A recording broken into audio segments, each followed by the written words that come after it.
नमस्कार दोस्तों। तो बहुत ही प्यारा सा एक चुटकुला नाच गीत है। देखिए, उनके साड़ी में एक औरत है, उनके साड़ी में या फिर जितनी भी बहुएं हैं सभी की साड़ी में नग जड़ा है। तो क्या क्या काम करती हैं उनके साड़ी का देखिए पल्ला कैसे जल जाता है, कैसे भीग जाता है, कैसे धूमिल हो जाता है, वही अपना बयां कर रही हैं। देखिए किस तरीके से बयां करती हैं, आप लोग सुनिएगा गीत के माध्यम से। तो उसी को हम लोग सुना रहे हैं, कैसा लगेगा कमेंट में जरूर बताइएगा। बहुत ही प्यारा गीत।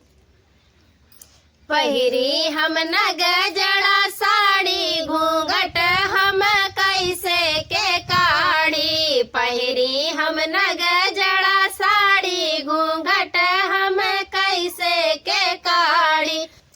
सड़िया पहिर हम बनाई खनवा, सड़िया पहिर हम बनाई खनवा।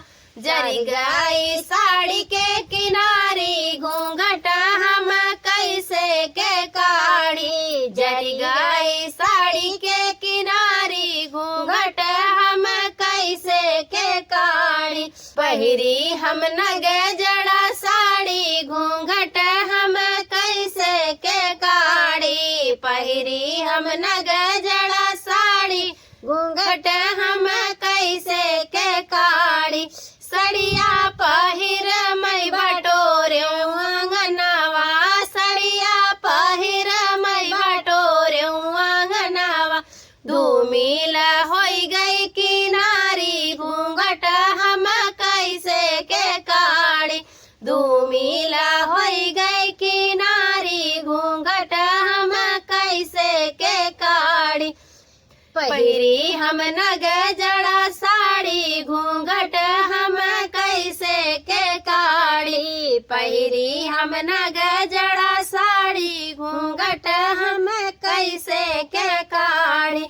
सड़िया पहिर माई भरे पनिया, सड़िया पहिर माई भरे ले पनिया। भीग गई साड़ी के किनारी, घूंघट हम कैसे के काड़ी।